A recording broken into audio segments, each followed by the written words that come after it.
जय गुरु. जय गुरु. जय गुरु. हा. तर आज आपण दुसऱ्या अध्यायातला म्हणजे आतापर्यंत आपण जवळपास दुसऱ्या अध्यायाला तसं पूर्ण अध्यायाला नाव सांख्ययोग आहे. हा. शेवटी जे आपण म्हणतो सांख्ययोग. हा. जय गुरु. पण या सांख्ययोगामध्ये पण सांख्ययोग, नंतर मग स्वधर्म, नंतर मग निष्काम कर्मयोग, बरं. आ- आणि मग सर, आवाज स्थितप्रज्ञ. खूप बारीक येतोय. असं आहे का? बाकीच्यांना पण हो बारीक सर. येतोय? नाही सर सर, तुम्ही व्यवस्थित दुसऱ्या येतो. अध्यायाची पीडीएफ येतोय. पाठवली आहे का? थोडा तुम्हाला बारीक येतोय नेहमीपेक्षा. एक मिनिट, मी विचारतोय की माझा आवाज बारीक येतोय का सगळ्यांना, की फक्त उषाताईंनाच नाही, येतोय? व्यवस्थित नाही येतो. नाही, येतोय नाही, येतोय. व्यवस्थित व्यवस्थित येतो. येतो. येतोय तर. इतरांचे आवाज व्यवस्थित येतात येतोय. त्याच्यापेक्षा कमी येतो. नाही, ठीक आहे, व्यवस्थित येतोय ना? अच्छा, ठीक.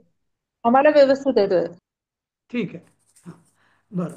सर आज तुम्ही दुसऱ्या अध्यायाची पीडीएफ पाठवली आहे का? कारण अं, सगळी पाठवली, मला वाटतं सगळी नाहीये, 27व्या 47व्या श्लोकापर्यंत पाठव. श्लोकापर्यंतच आहे. हां. त्याच्या पुढची पाठवायची आहे मला. पण हा आज अजून काही तिथं आपण पोचलो नाही, म्हणजे तसं. हां. हा ठीक आहे. ठीक आहे. बरं, सगळ्यांनी म्यूट करा हां, म्हणजे मग हे होणार नाही. हां. ठीक आहे. तर मी काय सांगत होतो की हा अध्याय जो आहे दुसरा अध्याय, तर याचं पूर्ण अध्यायाचं नाव आहे सांख्ययोग. सांख्ययोगो नाम द्वितीयोध्याय, असं आपण या अध्यायाच्या शेवटी म्हणतो. पण या अध्यायात सुद्धा तीन चार विभाग आहेत. हां.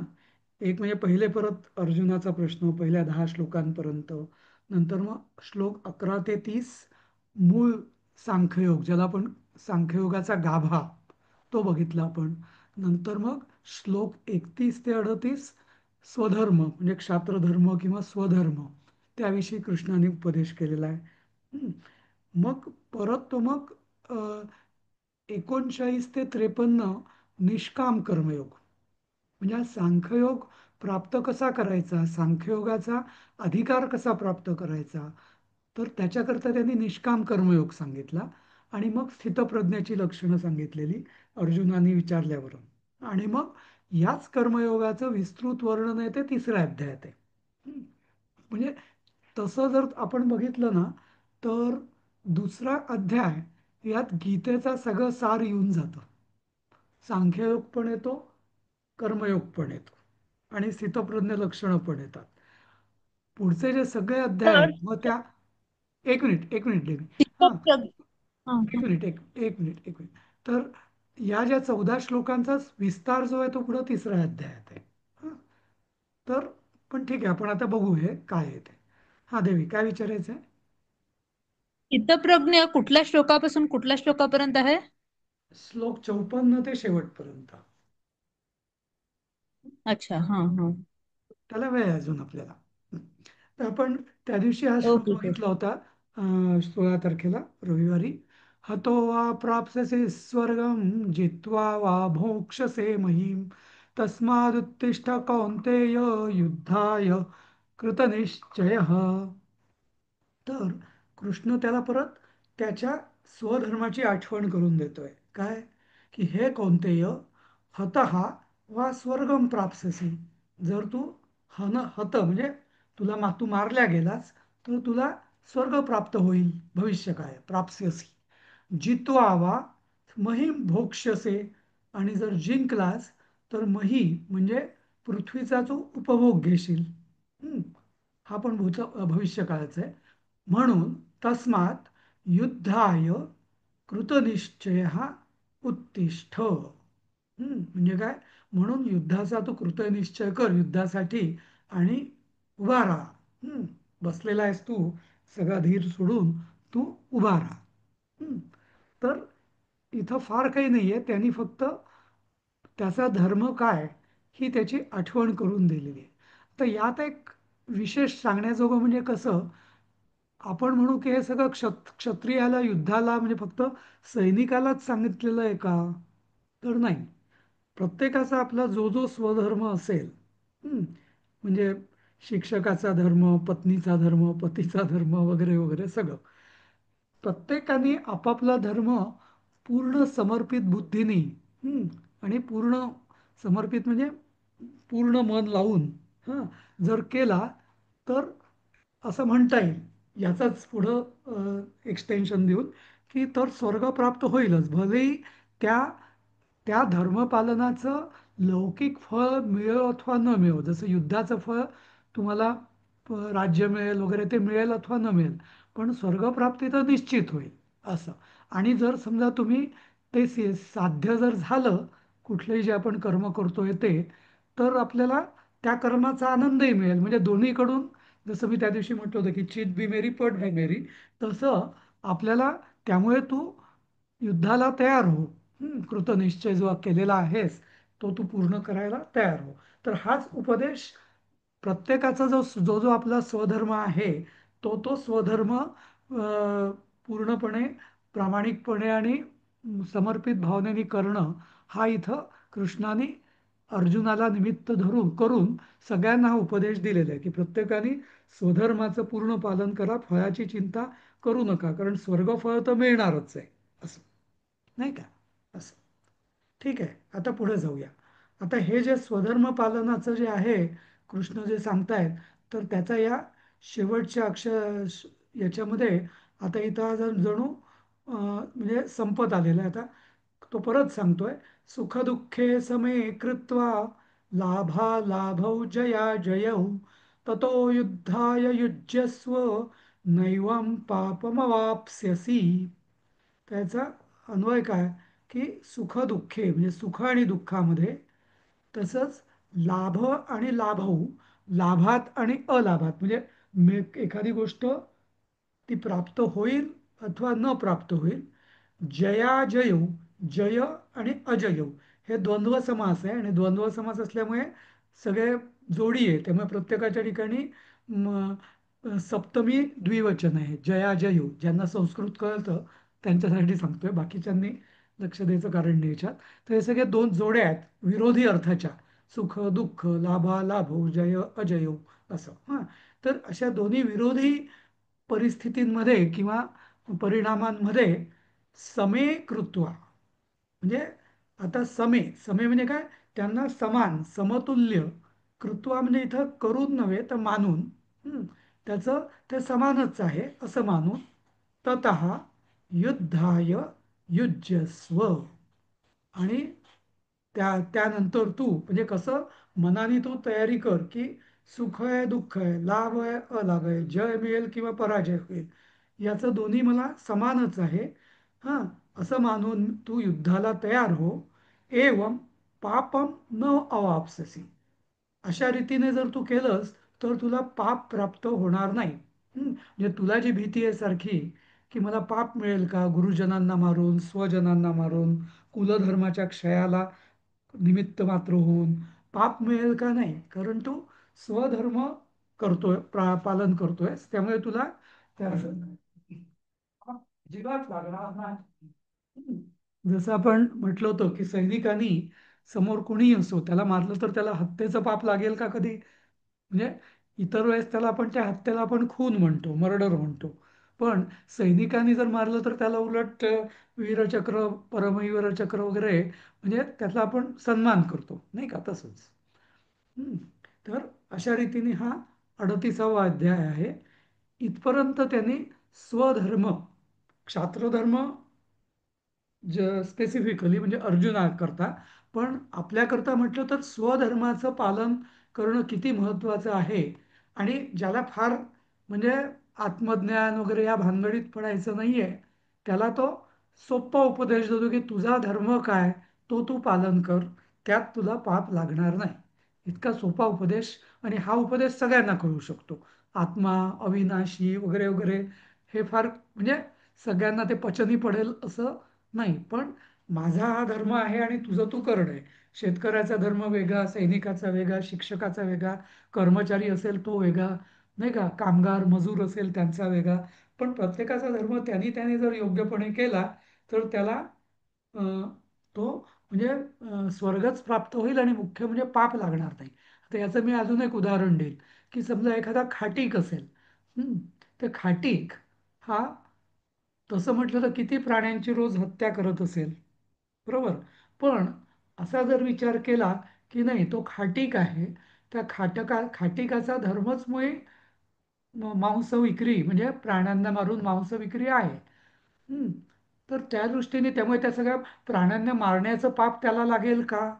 नाही. मुद्दाम मी अगदी एक्स्ट्रीम उदाहरण घेतलेलं आहे म्हणजे की अगदी त्या प्राण्यांना मारण्याचं सुद्धा पाप खाटकाला लागणार नाही. कारण जर तो व्यवसाय, त्याचा व्यवसाय जर प्रामाणिकपणे करत असेल तर त्याचा तो खाटीक व्यवसाय हा त्याचा धर्म होतो आणि त्यामुळे त्याला प्राण्यांच्या हत्येचं पाप लागणार नाही. असं समजलं? तर एक विचारायचं मला, बोला. की हा पेपरमध्ये प्रश्न आला होता ना हा, हम्म. म्हणजे तुम्ही दिला होता त्याच्यात, हा. तर त्याच्यामध्ये फक्त या 2 वाक्यांचा अर्थ लिहायचा, की आता तुम्ही उदाहरण वगैरे सांगितलं ते पण लिहायचं त्याच्यात? 5 मार्काचा प्रश्न आहे इथे हा. नाही, 5 मार्काचा माझा एक जनरल सजेशन आहे. तुम्ही असं हिशोब करा की प्रत्येक मार्काला 2 वाक्य अपेक्षित आहेत. जर तो प्रश्न 5 मार्काचा असेल तर तुम्ही निदान 10 वाक्य, जवळपास म्हणजे 10 वाक्य लिहायला पाहिजे असं. हा. हम्म. जर एखादा तो एक दुसरा प्रश्न आहे कुठला तरी स्थितप्रज्ञ के लक्षण, तो 10 मार्कांचा आहे. हा. तर 10 मार्कांचा आहे हो. तर माझी अपेक्षा अशी राहील की 20 एक वाक्य तरी लिहिली पाहिजे आपण दुसरा एक मार्ग म्हणजे असा. साधारण एक फुल स्केप. हा म्हणजे, आणि दुसरा एक मार्ग असा की पेपर 2 तासाचा आहे आपला, बरोबर. 50 मार्काचा पेपर हम्म. 2 तासाचा आहे. मग 10 मार्काचा जर प्रश्न असेल तर 20% म्हणजे 120 मिनिटाच्या 20% म्हणजे किती होतात? 24 मिनिटं आपण त्याला द्यायला पाहिजे. 24 मिनिटात किती वाक्य लिहून हम्म. होतात? जरी आपली त्यातला 1/3 वेळ आपला विचार करण्यात गेला 24 हो, मिनिटांपैकी, तरी एक म्हणजे 15 8 त्रिक 24 एक म्हणजे वाक्याची नक्की होती. 15-20 वाक्य लिहिता आलीच पाहिजेत आपल्याला असं. हम्म. ठीक आहे ना? तयारी तर पाहिजे तशी. हा, नाही म्हणजे कसं अगदी एका वाक्यात उत्तर वेगळं, एका मार्काचं उत्तर 10 म्हणजे तोच प्रश्न 1 वाक्य, 1 मार्काचा, 5 मार्काचा आणि 10 मार्काचा. तर त्या दृष्टीने त्याचं हा, तुम्ही आपल्याला हिशोब वेगळा वेगळा करायला करायला पाहिजे, बरोबर. बरोबर. मग सर आता आपण एनिवे, दुसरं इकडे जायचं उदाहरण झालं की न्यायाधीशाचं घेता येईल का? की एखाद्या अगदी अगदी अगदी बरोबर, अगदी बरोबर. नाही, न्यायाधीशाचं पण माझ्या त्याला मनात होतं. न्यायाधीशाचं पण हां माझ्या मनात होतं. पण मी अगदी एक्स्ट्रीम उदाहरण घेतलं की लोकांना असं वाटतं "अरे, खाटीक म्हणजे किती रोज पाप करत असेल नाही का. पण तसं नाहीये. कारण का की खाटीक जर हा त्याचा व्यवसाय आहे ना, तो जोपर्यंत त्याचा व्यवसाय तो प्रामाणिकपणे करतोय आणि म्हणजे कुठलाही दुष्ट हेतूने हिंसा करत नाहीये, तोपर्यंत त्याला ते पाप लागणार नाही, नाही का. असं. आणि तुम्ही म्हटलं तसं बरोबर. अगदी बरोबर. न्यायाधीशाचं पण उदाहरण येत आहे की आता न्यायाधीश एखाद्याला शिक्षा देतो, अगदी फाशीची शिक्षा देतो, म्हणून न्यायाधीशाला काही पाप लागेल का? नाही, त्यांनी त्याचं कर्तव्य केलेलं आहे. त्याचा स्वधर्म पालन. त्याचा धर्म काय आहे की योग्य शिक्षा किंवा योग्य प्रायश्चित्त देणं. आपण आपल्या धर्मात शिक्षा म्हटलं नाहीये कधी, प्रायश्चित्त म्हटलेलं आहे. हम्म. तर त्यामुळे प्रायश्चित्त दिलं की तो मनुष्य त्या पापातून मुक्त होतो, अशी आपली भावना असते. त्या दृष्टीने जर न्यायाधीशाने ती जर शिक्षा दिली तर त्यांनी त्याचं म्हणजे स्वधर्मानुसार कर्तव्य केलं, त्यामुळे त्याला फाशी जरी दिली तरी त्याला मनुष्यवधाचं पाप लागणार नाही असं. हं? ठीक आहे, पुढे जाऊया आपण. इथपर्यंत आपला हा हो.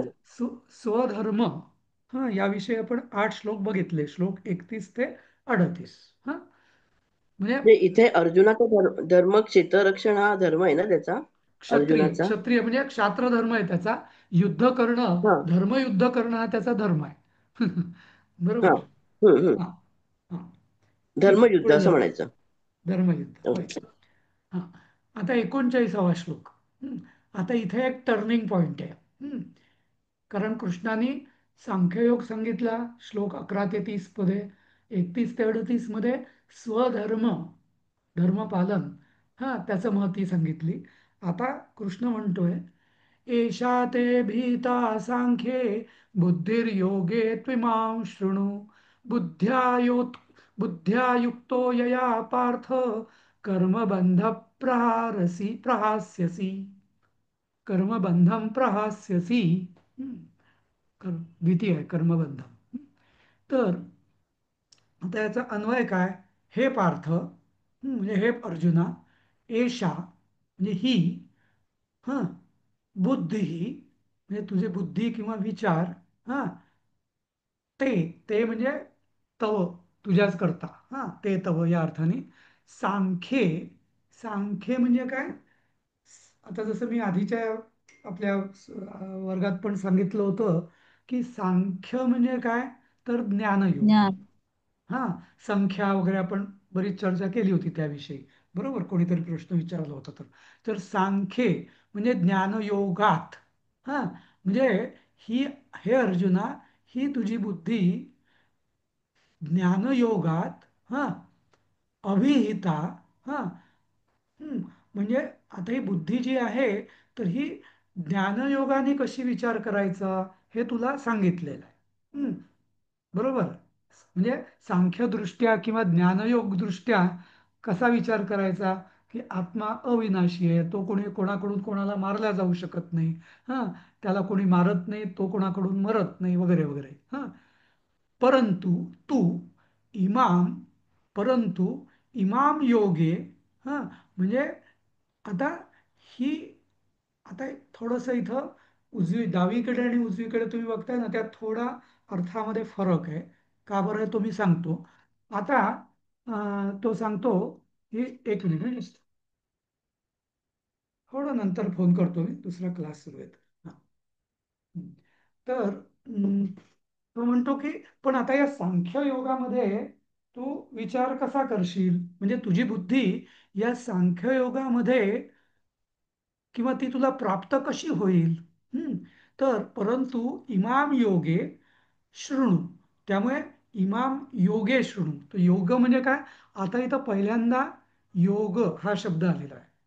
ऍक्च्युली आपण जो सांख्य योग म्हणतो ना, तर हा शब्द थोडा विचित्र आहे. सांख्य योग, नुसतं सांख्य म्हटलं तर तो क्लिअर होतो जास्त. हम्म. आता तो सांगतोय की हा सांख्ययोग, ही अवस्था कशी प्राप्त करायची, हा, तर शृणु यया बुद्ध्या, म्हणजे की जिच्या ज्या बुद्धीने युक्त कर्मबंधम प्रहास्यसी, म्हणजे काय, की आता तू या सांख्य योगाला पोहोचण्यासाठी, हा, तू काय केलं पाहिजेस. हम्म, तर कुठली बुद्धी, कुठला कसा विचार केलाच पाहिजेस, बुद्धी म्हणजे विचार, तर कसा विचार केला पाहिजेस की जेणेकरून ज्या बुद्धीने युक्त होऊन कर्मबंधम प्रहास्यसी, तू कर्मबंधातनं मोकळा होशील किंवा कर्मबंध टाकून टाकून देशील, त्याचा त्याग करशील. हम्म. म्हणून इथं निष्काम कर्मयोग जे मी सांगितलं ना, ते आता इथे त्याचं फक्त सुरुवात म्हणजे सांगितले की आता आपण ते बघूया की हा सांख्ययोग आहे, आत्मा अविनाशी वगैरे वगैरे. पण ही जसं आपण सगळेजण कालपर्यंत म्हणत होतो, आधीच्या वर्गापर्यंत, हे समजायला खूप कठीण आहे. ते का कठीण आहे? कारण खरोखरच ते कठीण आहे.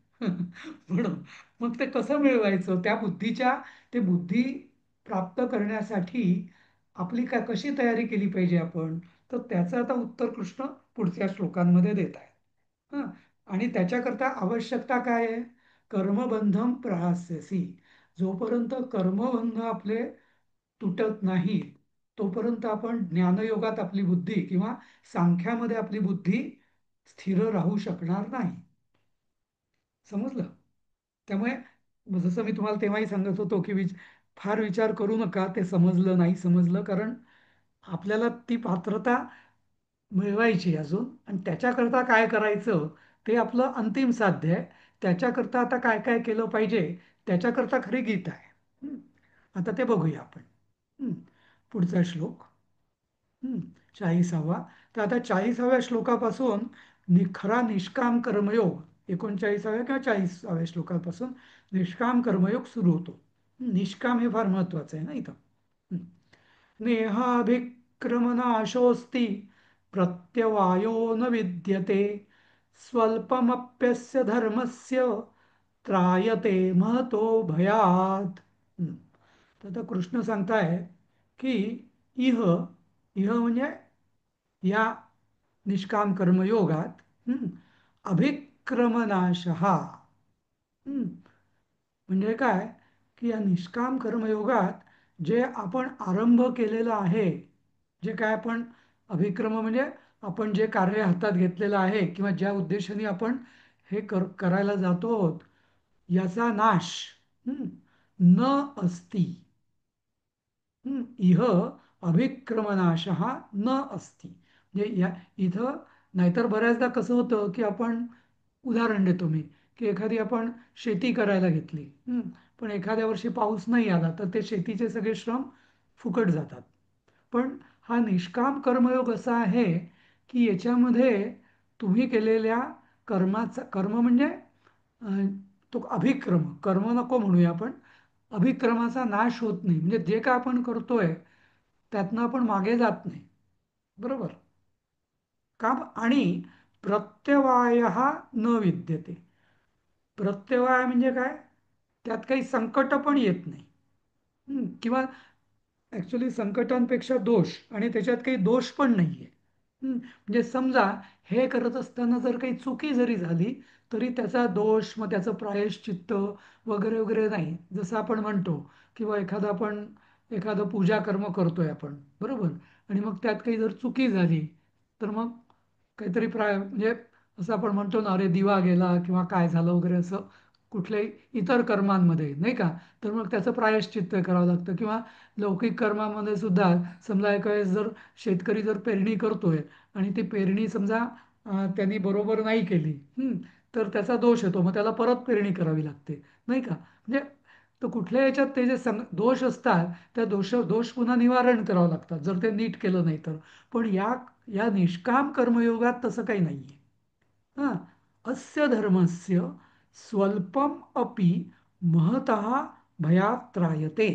आणि हा जो निष्काम कर्मयोग आहे हा हा अस्य धर्मस्य म्हणजे या धर्मामध्ये म्हणजे या निष्काम कर्मयोगामध्ये थोडंसं जरी अगदी थोडं जरी केलं तरी भयात त्रायते तरी मोठ्या भयापासून आपण मुक्त होतो. आता हे मोठं भय कुठलं तर संसार. बरोबर सगळ्यात मोठं भय कुठलं आहे संसाराचं. हं, बरोबर ना. तर या निष्काम कर्मायोगात आपण थोडं जरी पुढे गेलो तरी संसाराच्या भयापासून आपलं हा जो निष्काम कर्मयोग आहे तर हा रक्षण करतो. हं, आता हे नुसतं महात्म्य सांगितलेलं आहे हा. त्यामुळे इथं अजून नक्की हा निष्काम कर्मयोग काय हे सांगितलेलं नाहीये याची फक्त महती सांगितलेली आहे. पण याचे 3 वैशिष्ट्य आहेत. कुठली एक इथं सुरू केलेलं जे हे आहे निष्काम कर्मयोग तो कधी नाश पावत नाही. नंबर 2 प्रत्यवाय न विद्यते. याच्यात काही जर दोष झाला तरी त्याचं प्रायश्चित्त नाही किंवा तो दोष पण नाही. तिसरं थोडं जरी केलं याच्यामध्ये पूर्ण करण्याची पण आवश्यकता नाही. जेवढं आपण करू तेवढं केलं तरी महतः भयात त्रायते. म्हणजे काय मोठ्या भयापासून सुद्धा आपली मुक्तता होते. तर आता हा जो निष्काम कर्मयोग आहे ना यालाच पुढं समत्व असं पण म्हटलेलं आहे. समत्व म्हणजे काय ते आपण बघू. तर म्हणून इथं मी लिहिलेलं आहे की समताया महत्त्वम. हा निष्काम कर्मयोगामध्ये समता ही फार महत्वाची आहे. ती काय म्हणजे आपण पुढे बघू. समजलं या 3 श्लोकांपर्यंत काही शंका आहेत का? नाही सर. ठीक आहे. अजून कोणाला पण नाहीये ना असं कारण जास्त काही मी सांगितलेलंच नाही खरं. नुसती एका ह्याच्यात त्याची ओळख मग महती वगैरे असंच सांगितलेलं आहे. हा सर आता ते खरं या दोष पण नाही आणि ते हा जरासं सांगा ना समजावून. ओके. सी आता आपण एखादा उदाहरण देतो मी. समजा आपण एखाद्या परीक्षेला बसलो. हं. तर परीक्षेला बसलो आणि समजा काहीतरी आपला गोंधळ झाला. म्हणजे काहीतरी पेनाने लिहिण्याच्या ऐवजी पेन्सिलीने लिहिलं. हं. किंवा माझं असं झालं होतं हां की त्या पुरवणी मी लिहिल्या आणि पुरवणी समजा एका पेपरला मी लावायच्याच विसरलो. तर तो दोष झाला ना. सगळं केलं आणि ते श्रम फुकट गेले माझे. मग मला त्या पुरवणीत लिहिलेल्या उत्तरांचे मार्कच मिळाले नाही उदाहरणार्थ. बरोबर म्हणजे कुठल्याही लौकिक कर्मामध्ये काय होतं की त्या कर्म जर तुम्ही व्यवस्थित केलं नाही बरोबर जसं आपण दूध तापायला ठेवलं साधी गोष्ट आणि त्याच्याकडे नीट लक्ष दिलं नाही कुठेतरी इकडे तिकडे लक्ष गेलं तर दूध उतू गेलं तर तो दोष लागतो म्हणजे काय दूध वाया जातं नाही का. पण म्हणजे कुठल्याही कर्मामध्ये नाही का, जर ते नीट केलं नाही तर त्याचा दोष आहे, त्याचा त्याचा परिणाम आपल्याला, त्या दोषाचा परिणाम आपल्याला भोगावा लागतो, त्याच्यापासून सुटका नाही आहे. पण ह्यात गंमत अशी आहे की याच्यात दोष नाहीच आहे, आपण पुढेच जातो. समजलं? आणि म्हणूनच तुम्हाला अगदी पुढच्या गीतेमध्ये तो श्लोक आहे ना, की जिथं अर्जुन विचारतो की असे जे योगी असतात, ते योग्यांचं जर समजा पूर्ण त्यांची उपासना किंवा अर्धवट राहिलं तर काय होतं, ते फुकट जातं का? बरोबर, कृष्णाने विचारलेलं आहे, सॉरी अर्जुनाने. पुढे येत तर ना. मग हां हा हा हां खूप खूप खूप पुढे पुढे येते. येते. हां हां खूप पुढे आहे. हम्म. पण मग कृष्ण हम्म. त्याला सांगतो की नाही नाही, हे जो कोणी तो वाया जात योगी नाही. काय, ते वाया जात नाही, त्याचं पुढच्या जन्मात ते कंटिन्यू होतं. तर इथं तेच सांगतायत ते. हां, असं चांगला जन्म पण मिळतो त्याला. चांगला जन्म मिळतो उत्तम घरामध्ये, हां, श्रीमता गेहे वगैरे वगैरे नाही का, असं म्हटलं हम्म. जातं. हां, ठीक आहे. तर हां, आता 41वा श्लोक. हं. व्यवसायात्मिका बुद्धिरेकेह कुरु नन्दन बहुशाखा ह्यनन्ताश्च बुद्धयो व्यवसायिनाम्. तर इथं व्यवसाय हा शब्द फार गमतीदार आहे. म्हणजे आपण लौकिकदृष्ट्या व्यवसाय म्हणजे काय समजतो आपण? बिझनेस नाही का? उद्योग धंदा. हा, उद्योग धंदा. हं. धंदा मुख्य म्हणजे उद्योग पण नाही, धंदा म्हणजे म्हणजे पैसा कमवणं. हं. म्हणजे धंदा किंवा म्हणजे व्यवसाय असं आपण म्हणतो. पण संस्कृत किंवा अध्यात्मामध्ये किंवा गीताशास्त्रामध्ये व्यवसाय हा फार एक मोठा शब्द आहे.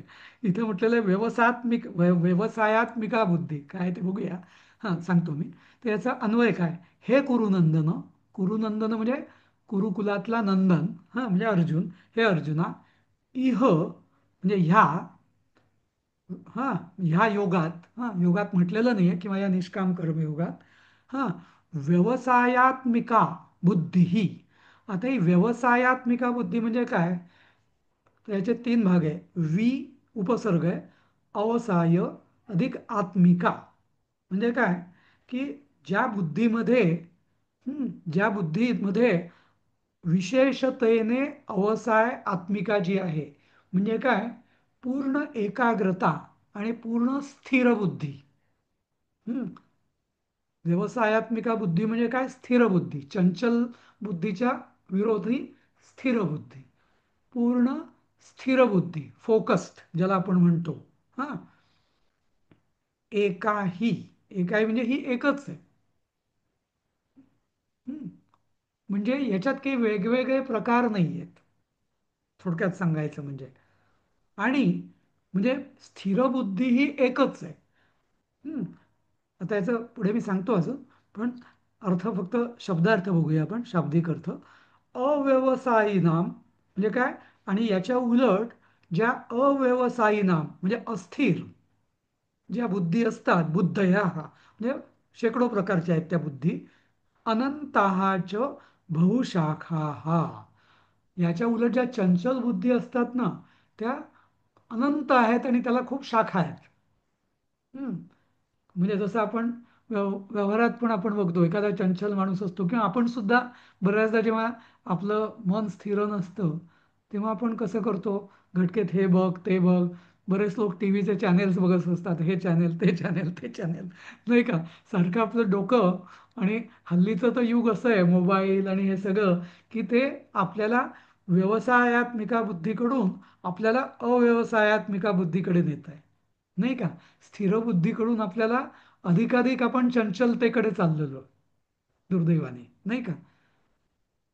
आलं ना लक्षात? म्हणजे पूर्वी बघा तुम्ही, जसं म्हणतात ना की पूर्वीचं जीवन किती शांत होतं. हम्म. नाही का, जास्त काही डोक्यात हे नसायचं. रोज आपलं जेवण मिळालं, झोपले, आराम केला, थोडंसं काम केलं, रात्रीची झोप झाली, परत उठले, थोडंसं काम केलं नाही का. आता काय, किती किती अवधानं आहेत डोक्यामध्ये, म्हणजे किती चंचलता आहे नाही का. तर इथं ते म्हणतायत की ही जी व्यवसायात्मिका बुद्धी जी आहे, तर ही एकच आहे, फोकस्ड आहे. आणि ही कोणाची असते? जी निश्चित जे ज्ञान आहे त्याची असते.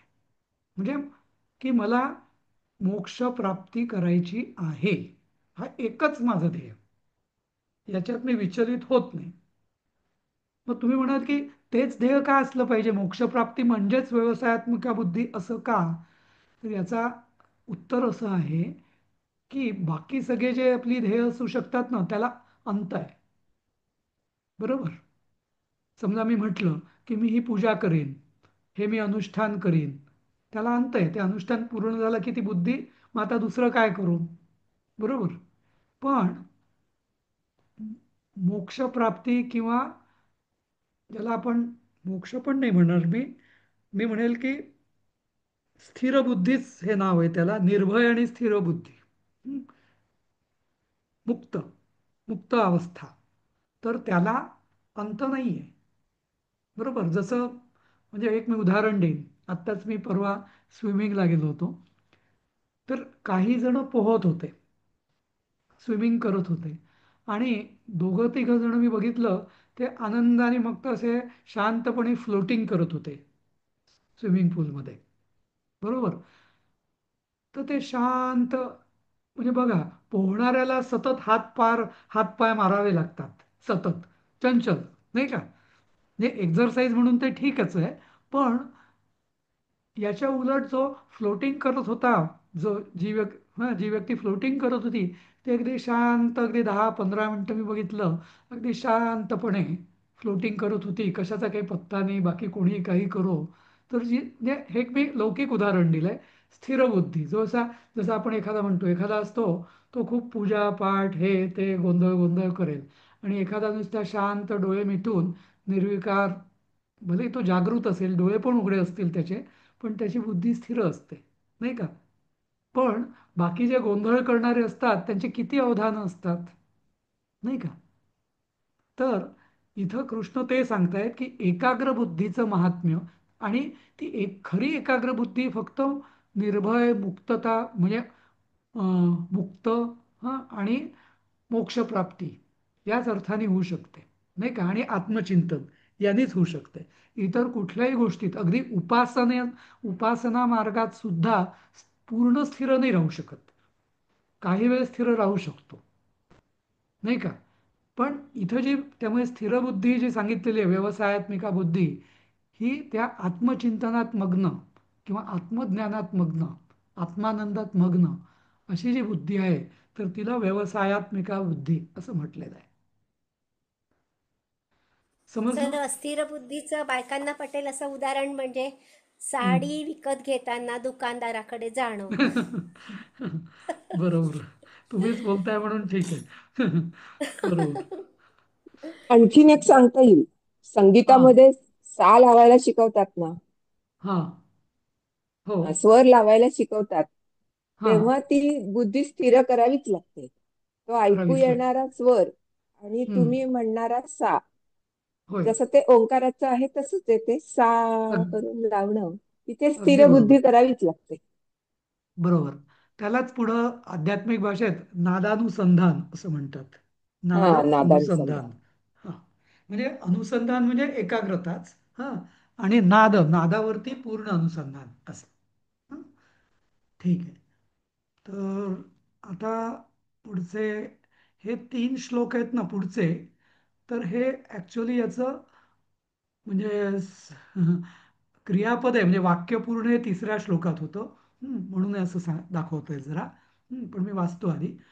यामिमां पुष्पितां वाचं प्रवदत्यन्विपश्चितः वेदवादरताः पार्थ नान्यदस्तीति वादिनः कामात्मानः स्वर्गपरा जन्मकर्मफलप्रदां क्रियाविशेषबहुलां भोगैश्वर्यगतिं प्रति.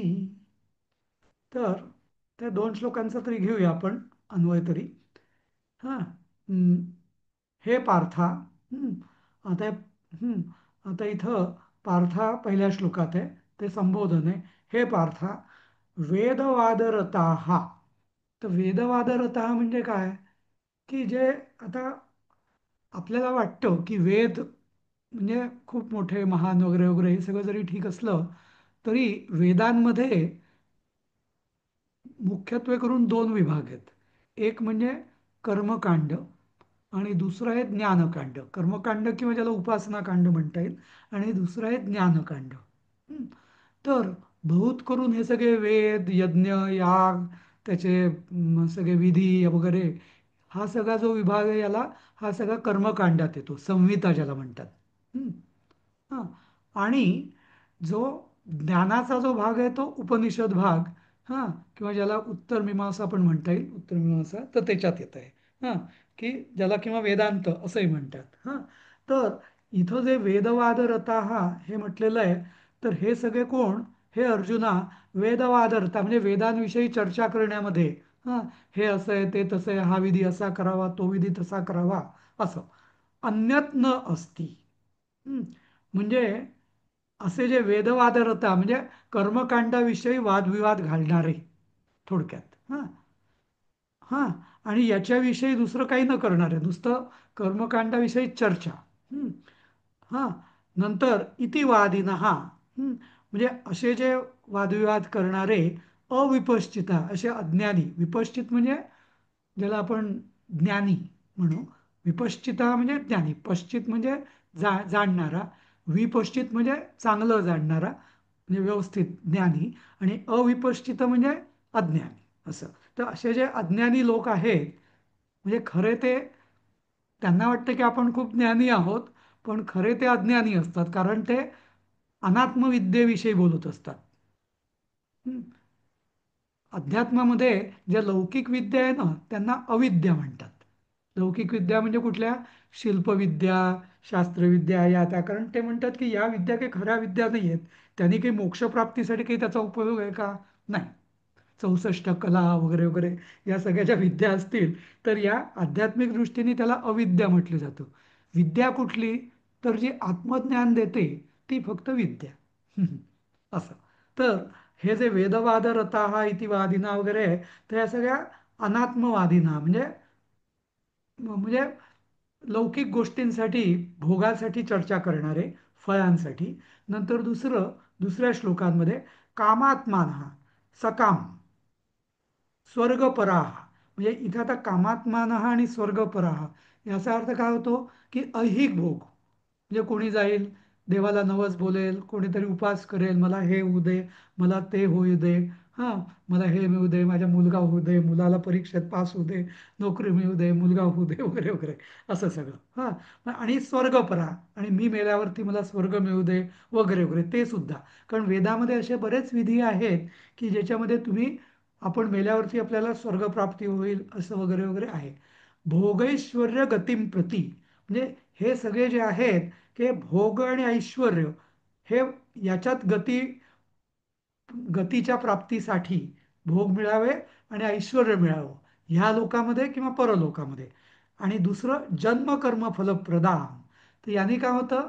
जन्मकर्म जन्मकर्म जन्मकर्म, परत ही जन्ममरण परंपरा आपली सुरूच राहते. याम पुष्पिताम वाचम. तर असे सगळे जे लोक असतात, अज्ञानी किंवा जे चंचल बुद्धीवाले, हे सगळे याम पुष्पिताम वाचम म्हणजे नुसतं दिखाऊपणा, प्रवदंती, म्हणजे सगळे दिखाऊ बोलत असतात. असं विधी केला पाहिजे, तसा विधी केला पाहिजे. जसं तुम्ही टी व्हीत बघत असाल, सकाळी सकाळी ते ज्योतिषी येतात, ते सांगतात, ये विधी करो, ऐसा उपवास करो, ऐसा खडा पहनो, ये रत्न पहनो, ये उलटा मत करो, म्हणजे थोडक्यात म्हणजे काय, हे सगळे विधी जे आहेत, हे सगळे तुम्हाला फल देणार आहेत आणि कर्म करायला सांगणार आहेत, आणि तुम्हाला उलट हे संसार कर्मामध्ये गुंतवणार आहेत. सकाम सगळं. हं. तर इथं तेव्हा शेवटच्या 44व्या श्लोकात म्हटलेलं आहे, भोगैश्वर्य प्रसक्तानां तयापहृत चेतसां व्यवसायात्मिका बुद्धी समाधौ न विधीयते. याचा अर्थ मी उद्या सांगेल नीटपणे, कारण आता वेळ संपत आली. पण थोडक्यात एवढंच सांगतो की अशा लोकांची जी बुद्धी आहे ना, ह्या चंचल सगळ्या या, म्हणजे सकाम बुद्धी, फलप्राप्ती वगैरे वगैरे, त्यांची बुद्धी या व्यवसाय म्हणजे त्यांचं अंतःकरण, समाधान म्हणजे अंतःकरणात ही व्यवसायात्मिका बुद्धी राहू शकत नाही. म्हणजे एकतर आपण सकाम होऊ शकतो किंवा निष्काम होऊ शकतो. आपण म्हणू की मी कधी कधी सकाम राहीन आणि निष्काम राहील, असं होऊ शकणार नाही. हं? त्यामुळे जर निष्काम बुद्धी किंवा निष्काम कर्मयोग करायचा असेल, तर सकाम याच्यापासून दूरच राहायला लागेल. असं इथं कृष्ण सांगताय.